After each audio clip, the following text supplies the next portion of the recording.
श्री हनुमान भक्त मंडली पक्षर आसंताकाली 31तम विशाल श्री हनुमान चालीसा महायज्ञ किस एथलेटिक स्टेडियम निकट पड़िया अनुष्ठित होब। यह हूँ भारतर अन्यतम विराट हनुमान चालीसा महायज्ञ।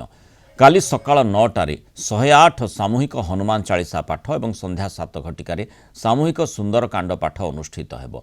भुवनेश्वर यूनिट 1 स्थित श्रीराम मंदिर प्रतिष्ठाता सभापति बाबा रामनारायण दास जी महाराज प्रत्यक्ष तत्वावधान में दीर्घ 31 वर्ष हैला एही विशाल श्री हनुमान चालीसा महायज्ञ अनुष्ठित होई आसुछि। किट कैंपस 14 दे आपण माने एही श्री हनुमान चालीसा महायज्ञ स्थल को जाई परिबे। एठारे भक्तमानक पई समस्त प्रकार सुबंदोबस्त करा जायछि।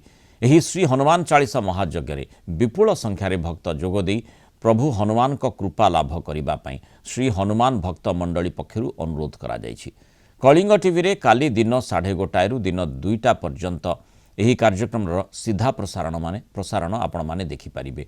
कार्यक्रम लाइव सोशल मीडिया उभय कलिंग टीवी एवं के न्यूज रे 7टारू आरंभ होई शेष पर्यंत जारी रहिबो।